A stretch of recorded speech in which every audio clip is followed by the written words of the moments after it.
നമ്മുടെ അടുത്ത നീക്കം എന്താണെന്ന് സ്വന്തം നിഴലിനോട് പോലും പറയരുത്. രാവിലെ മുന്നിൽ നിൽക്കുന്ന നിഴൽ പോലും കുറഞ്ഞ സമയം കൊണ്ട് പുറകോട്ട് തെന്നിമാറും. അറിയുന്നതെല്ലാം പറയരുത്.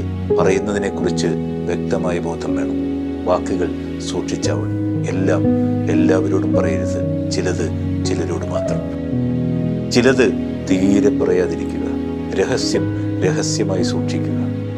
നമ്മളൊരു രഹസ്യം സൂക്ഷിക്കുന്നുണ്ടെന്ന് മറ്റൊരാൾ അറിയാത്ത വിധത്തിൽ, അല്ലെങ്കിൽ അവരുമായി രഹസ്യമായ ഒരു അകലം രൂപപ്പെടും. രഹസ്യം കൈവശം വെച്ചാൽ അത് നമ്മളെ സംരക്ഷിക്കും. പുറത്തുവിട്ടാൽ അത് നമ്മളെ പരീക്ഷിക്കും.